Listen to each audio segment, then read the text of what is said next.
Doutora aqui, porque tem pergunta, viu, minha gente? Vamos lá, solta o áudio, vai. Bom dia, Marília. Eu gostaria de saber o caso de minha irmã. Eu tenho uma irmã que conviveu com o senhor 20 anos, mas não era casada, não morava com ele. Eu gostaria de saber se ela tem direito.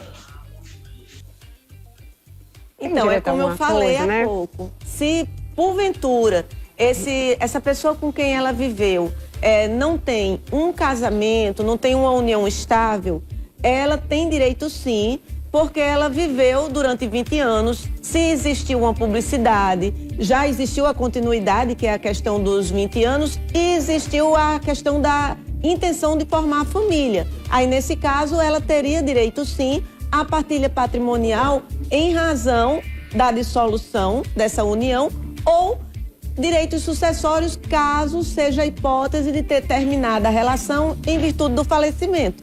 Maravilha, tá aí, viu? Tem mais um áudio, solta mais um áudio, Janaína. Bom dia, querida. Moro com uma pessoa aproximadamente há 30 anos. Mais de 15 que moramos na mesma casa. Então essa pessoa era casada, agora se divorciou-se. A mulher abriu mão de todos os direitos, né, por causa dos problemas que teve entre eles. Então, tivemos filho, mas morreu. E agora ele pegou os documentos da casa e entregou na mão da filha. Eu tenho um papel de compra e venda quando compramos essa casa. E eu quero saber se eu tenho algum direito sobre isso. Pelo que eu estou entendendo da pergunta, a casa está registrada no nome da filha. Se a casa estiver registrada no nome da filha, e se você era casada, ela só pode ter sido registrada no nome da filha, ou através de um contrato de doação, ou através de um contrato de compra e venda. Sendo um ou outro, seria necessário você ter autorizado, porque há uma necessidade da chamada venia uxória ou autorização marital. Caso você não tenha dado essa autorização, é possível sim reverter essa questão. Se a casa estiver em nome de sua filha, a propriedade for dela, aí num caso de dissolução, num caso de morte, você não teria direito.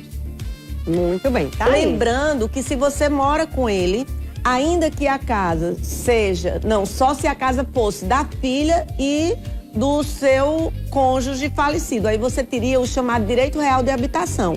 Porém, se a propriedade é no nome de uma outra pessoa, no caso da filha dele, aí nesse caso, infelizmente, você não teria direitos. Exatamente. Vamos lá, tem mais áudio. Bom dia. Eu gostaria de saber se minha madrasta ela tem algum direito da casa que foi da minha mãe.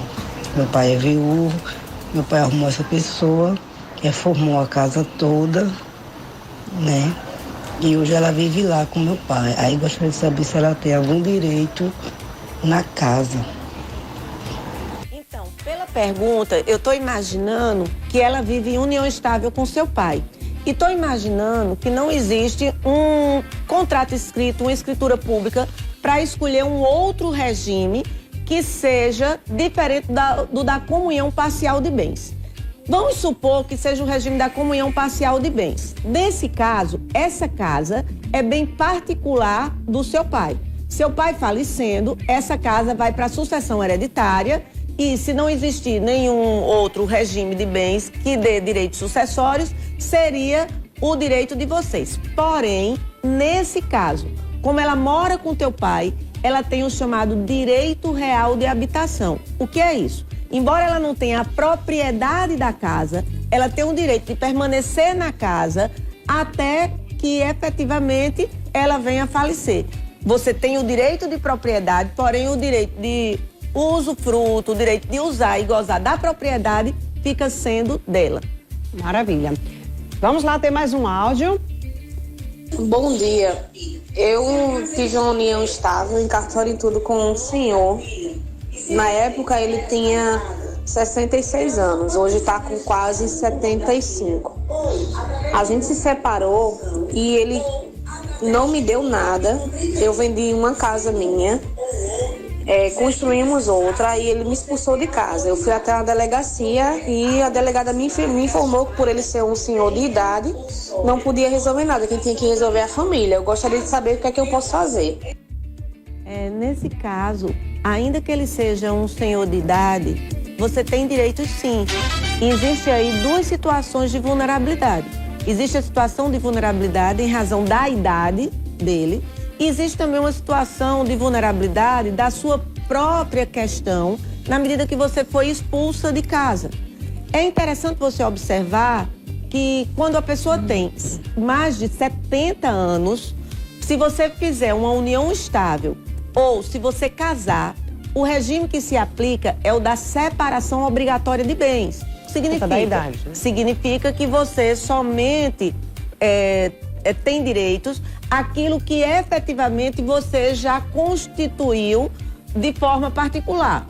Só que existe uma súmula, e é uma súmula que se chama a súmula 377 do STF, que diz, mesmo se você for casado no regime de separação obrigatória de bens, ou se você viver em união estável com uma pessoa maior de 70, que o regime é separação obrigatória de bens, aquilo que você adquire a título oneroso entra na partilha no caso de dissolução. Aí fica essas informações para que você entenda. E respondendo objetivamente, sim, você tem direitos, ainda que ele seja um idoso. Maravilha. Deixa eu te fazer uma pergunta. Como é que andam as leis aqui da nossa Paraíba, do nosso Brasil, em relação a essa questão da união estável, casamento, a dissolução? Tá andando, não tá andando? Como é que anda, doutora? Na questão da união estável e do casamento, o direito brasileiro, num julgamento do Supremo Tribunal Federal, decidiu que ainda há, dentro do direito brasileiro, o princípio da monogamia ordenando ou normatizando as relações familiares. Sendo assim, ele faz uma distinção. Se você for casado ou viver em união estável, você tem todos os direitos salvaguardados e mantidos. Porém, se você é o outro, é a outra, é o que a lei denomina de concubinato. Nessa questão das famílias concubinárias, não existe a legitimação ou a proteção do Estado.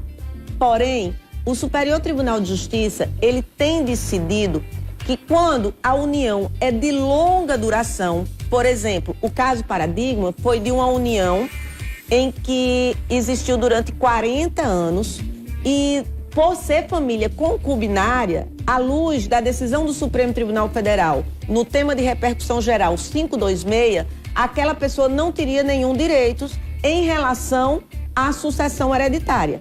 Porém, em virtude dessa longevidade, eram 40 anos, se reconheceu um caráter especialíssimo que aquela pessoa, ainda que fosse em uma relação de concubinato, à luz do que hoje vigora no direito brasileiro, teria sim direitos sucessórios e direito à partilha patrimonial.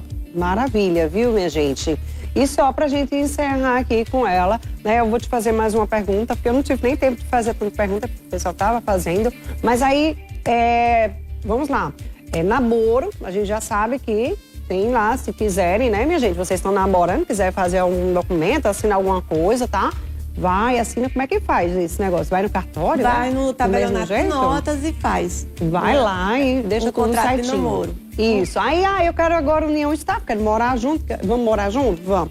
Aí vai, se quiser assinar também, contrato de união estável, pode, né? Se não, a questão da união estável, a escritura é só se você quiser deixar as regras mais claras com relação ao regime de bens que vigora na sua união estável, porque se você não fizer um contrato escolhendo a regra, o que vai vigorar é o da comunhão parcial de bens. Lembrando que você que vive, por exemplo, há 20, 30 anos, você não pode hoje chegar a fazer uma escritura pública de união estável e dizer que os efeitos vão retroagir, porque o Superior Tribunal de Justiça já sedimentou a jurisprudência, e isso ela está completamente correta nesse sentido, de que não pode retroagir. Os efeitos patrimoniais, eles não retroagem, eles só podem ser normatizados do dia de hoje para frente.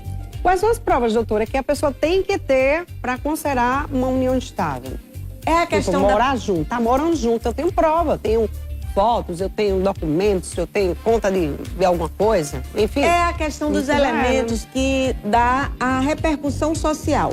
É você demonstrar fotografias, você demonstrar, por exemplo, como você é reconhecida na sociedade, você é reconhecida como companheira daquela pessoa, sua relação não está imbuída daquele manto da clandestinidade. Isso tudo são elementos que dão conta da concretização de uma entidade familiar. Exato. Diferente, por exemplo, se você divide um local com um amigo, com uma amiga, enfim, você viaja, vai fazer um curso fora e passa anos dividindo uma casa e nem por isso você vai ter união estável. Por isso, o que efetivamente vai lhe dar segurança são justamente esses elementos da publicidade, esses elementos da continuidade e de que você não somente tenha a intenção, mas isso seja algo público. Você é reconhecidamente a companheira, o companheiro, o convivente, o parceiro ou a parceira daquela pessoa. Exatamente. E ainda mais quando você tem filho, viu? Aí pronto. Aí aqui é considerado de vez, né, união estável. Quando você mora na mesma casa, tem um filho, constitui uma família. Tudo isso, gente, é uma prova já, não tem o que discutir, não é não? Então tá aí, gente, muito bom o nosso assunto de hoje. Obrigada, doutora, por você ter vindo aqui esclarecer sobre isso. É muito bom a gente estar mostrando para as pessoas, né, os direitos delas, que elas têm direito. Quem tem direito tem que correr atrás dos direitos mesmo, tá? Não é ficar, eu tenho direito, mas não vou atrás. Vá atrás dos seus direitos, brigue por eles. E quem sabe, né, lá na frente você não consegue aí atingir o seu objetivo. Eu quero agradecer, Marília, esse momento de estar aqui com vocês. Agradecer a você que nos acompanhou até aqui. E quero fazer também uma mensagem especial para os estagiários do escritório, que faz com que haja toda uma vida nova e é fundamental que vocês estejam lá. Então, quero mandar um beijo especial para Bruna, para Sabrina, para Natália e dizer que vocês são muito especiais para todos nós. Um beijo para você que ficou com a gente até aqui. E mais uma vez, Marília, obrigada pelo bate-papo. Maravilha, viu? Bom, um intervalo. Já já você quer aprender a fazer aquelas toucas de cetim, que é sucesso. Você vai aprender comigo já já, viu? Volto já.